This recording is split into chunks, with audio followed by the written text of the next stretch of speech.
Uma boa noite para quem nos acompanha nesta terça-feira, dia 2 de setembro. Eu sou Isabela Melano, de volta ao Radar da Justiça, e a partir de agora você confere os destaques do Poder Judiciário Nacional.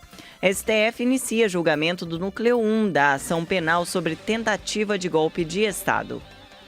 A missão desse Supremo Tribunal Federal é analisar as acusações oferecidas pela Procuradoria-Geral da República, a partir das provas produzidas segundo o devido processo legal, a ampla defesa, o contraditório, como foi verificado na presente ação penal e será detalhado no relatório.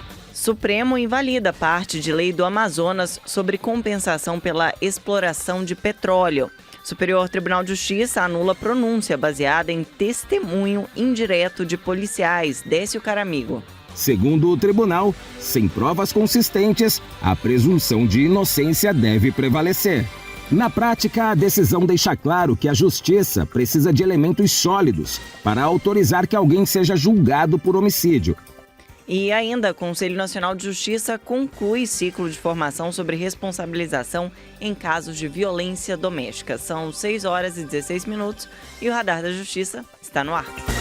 Rádio TJ Minas, Radar da Justiça. Hoje, no início do julgamento da ação penal que apura a atuação do chamado Núcleo 1 da tentativa de golpe de Estado, o relator, ministro Alexandre de Moraes, destacou a independência do Poder Judiciário e a transparência dos julgamentos do Supremo Tribunal Federal. O ministro lembrou que todos os réus tiveram asseguradas as garantias do devido processo legal, da ampla defesa e do contraditório, como já ocorreu nas demais 1.630 ações relacionadas aos atos de 8 de janeiro de 2023. Vamos ouvir.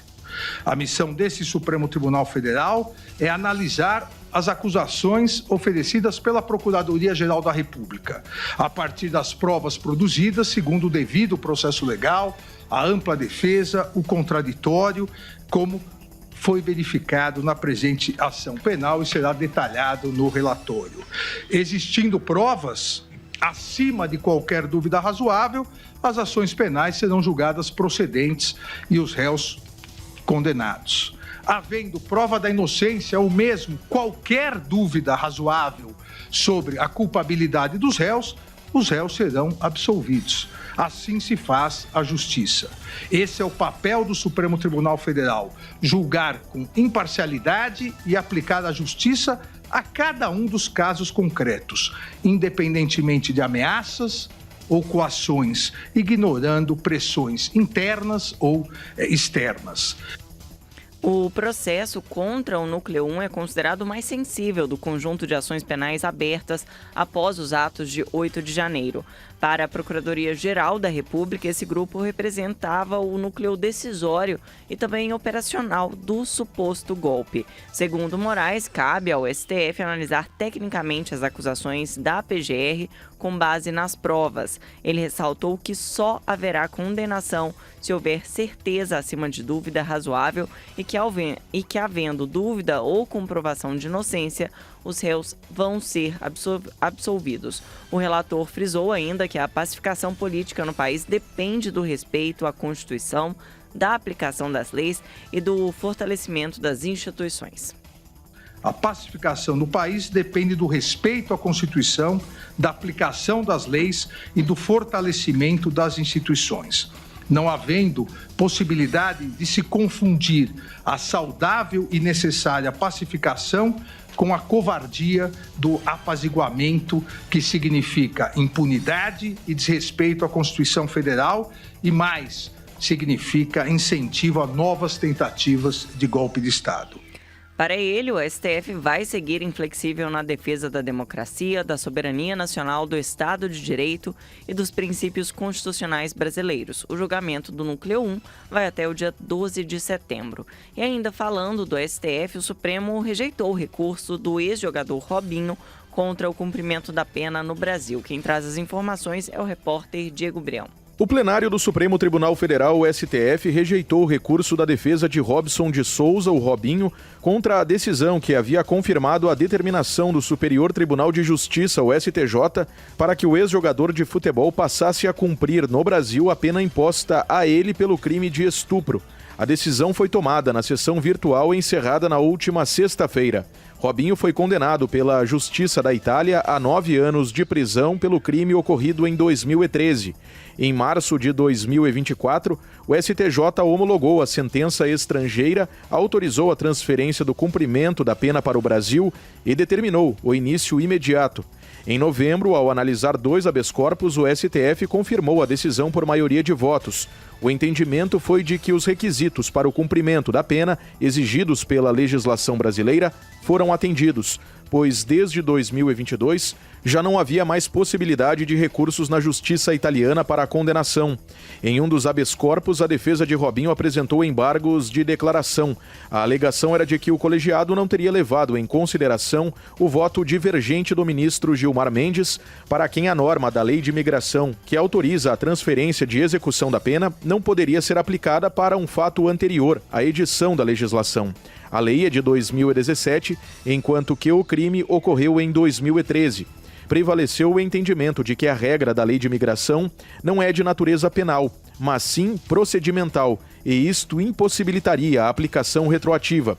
O ministro Luiz Fux, relator dos embargos, destacou que o pedido é incabível porque se trata de uma tentativa de reverter o resultado do julgamento e não de esclarecer eventuais omissões, contradições, ambiguidade ou obscuridade na decisão. Da agência Rádio Web, Diego Breão. E o STF ainda anulou trechos de lei do Amazonas sobre a exploração de recursos.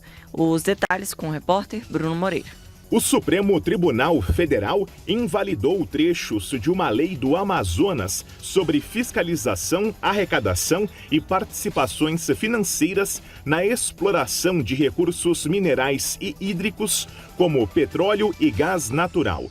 Segundo o STF, apenas a União pode legislar sobre as obrigações principais relacionadas ao tema. A decisão foi tomada durante o julgamento da ação direta de inconstitucionalidade 5.335, proposta pela Procuradoria-Geral da República contra a Lei Estadual 3.874 de 2013. O relator, ministro Nunes Marques, explicou que, embora os estados tenham direito aos royalties, a definição, arrecadação e lançamento das compensações financeiras devem ser reguladas por lei federal. A decisão foi unânime e passa a valer imediatamente, com ressalva apenas para ações individuais ajuizadas até a publicação da ata do julgamento. Da agência Rádio Web, Bruno Moreira. No próximo bloco, o STJ decide que testemunhos indiretos de policiais não são suficientes para comprovar indícios de autoria do réu. E ainda, encontro fortalece capacitação profissional e pessoal de jovens acolhidos. São 6 horas e 23 minutos, o Radar da Justiça volta já. Radar da Justiça. A decisão de pronúncia não pode se basear apenas em testemunhos indiretos de policiais. Os detalhes da decisão do Superior Tribunal de Justiça você confere agora com Décio Caramigo. O Superior Tribunal de Justiça tomou uma decisão que pode mudar a forma como muitos casos chegam ao tribunal do júri. A quinta turma entendeu que um réu não pode ser levado a julgamento apenas com base em depoimentos de policiais que repetem relatos de terceiros. Esse tipo de testemunho, chamado de indireto ou de ouvir dizer, não é suficiente para indicar a autoria de um crime. O caso analisado envolvia um homem acusado de homicídio, mas sem provas diretas contra ele. A vítima sobrevivente não conseguiu identificar o atirador e, ainda assim, a pronúncia havia sido determinada apenas a partir dos relatos do delegado e de policiais sobre o que ouviram durante a investigação. Para o STJ, isso não atende ao mínimo probatório necessário. Os ministros também reforçaram que o princípio conhecido como indubio pro societate, que manda levar o réu a júri popular em caso de dúvida, não pode substituir a ausência de indícios concretos. Segundo o tribunal, sem provas consistentes, a presunção de inocência deve prevalecer. Na prática, a decisão deixa claro que a justiça precisa de elementos sólidos para autorizar que alguém seja julgado por homicídio. Rádio Web, produção e reportagem, Décio Caramigo. E o Conselho Nacional de Justiça vai reunir nos dias 4 e 5 deste mês de setembro representantes de órgãos públicos, empresas e sociedade civil no primeiro encontro nacional do programa Novos Caminhos, que acontece na sede do CNJ em Brasília. O evento celebra o primeiro ano em que a política judiciária promove a articulação entre os tribunais e as entidades parceiras para oferecer recursos para adolescentes e jovens em situação de acolhimento e também egressos do sistema de proteção. Segundo informações do Sistema Nacional de Adoção e Acolhimento, são mais de 34.500 meninos e meninas em acolhimento atualmente. Desses, cerca de 5.000 têm acima de 14 anos e mais de 5.100 são maiores de idade, são maiores de 16 anos, e permanecem em acolhimento institucional até completarem os 18 anos de idade, e eles sim têm dificuldade para se estabelecer na vida adulta. Durante o primeiro encontro nacional do programa Novos Caminhos, os rapazes e as moças que passam por essas instituições devem compartilhar os desafios e as oportunidades para quem vive neste contexto. Para mais informações, basta acessar o site cnj.jus.br. E ainda falando do Conselho Nacional de Justiça, ele concluiu o ciclo de formação sobre casos de violência doméstica. O repórter Bruno Moreira está de volta e traz as informações. O Conselho Nacional de Justiça promoveu em agosto 5 encontros formativos com 700 profissionais de todas as regiões do país que atuam na área de alternativas penais, em especial nos grupos de responsabilização para homens e mulheres autores de violência doméstica. O objetivo foi qualificar equipes do Executivo e do Judiciário na aplicação de medidas diversas do encarceramento previstas na Lei Maria da Penha. Durante as atividades, foi apresentada a nova metodologia que será lançada até novembro para orientar a condução dos grupos reflexivos. Esses espaços buscam interromper ciclos de violência doméstica e de gênero por meio de acompanhamento pedagógico e psicológico, sem substituir as medidas protetivas às mulheres. A ação tem respaldo na Política Nacional de Alternativas Penais e integra o Plano Pena Justa, que fortalece medidas distintas da prisão. Na proposta metodológica estão diretrizes para a participação de autores de violência, separação entre grupos de homens e mulheres e abordagem alinhada à justiça restaurativa, além de temas como abuso de álcool e drogas, saúde mental e parentalidade. Da agência Rádio Web, Bruno Moreira. A seguir, um giro pelos tribunais brasileiros. Radar da Justiça. Vamos agora saber o que é notícia nas cortes do Brasil. Tribunal do Maranhão encerra primeiro grupo reflexivo com agressores. Mércia Lívia. Foi finalizada nesta semana a primeira turma do grupo reflexivo de gênero, com homens denunciados por violência doméstica, que respondem a processos oriundos da 4ª Vara da Mulher da comarca da Ilha de São Luís, do Tribunal de Justiça do Maranhão.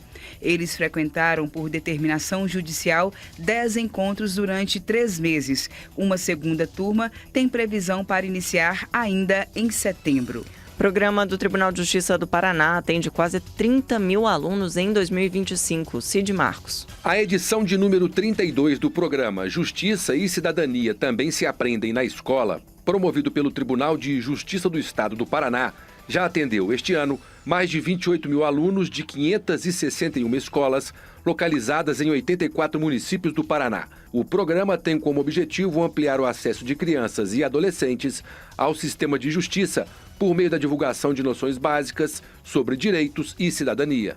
Núcleo de Saúde Suplementar entra em funcionamento na Paraíba. Fabrício Veloso. Passa a funcionar nesta semana o Núcleo de Justiça 4.0 Saúde Suplementar do Tribunal de Justiça da Paraíba, com competência absoluta para processar e julgar, no âmbito de todo o território estadual, as demandas ajuizadas contra operadoras de planos de saúde, como negativas de tratamentos de saúde e fornecimento de medicamentos. 6h33. O Radar da Justiça de hoje fica por aqui. Você pode rever este programa no canal oficial do TJMG no YouTube. Uma ótima noite e até amanhã.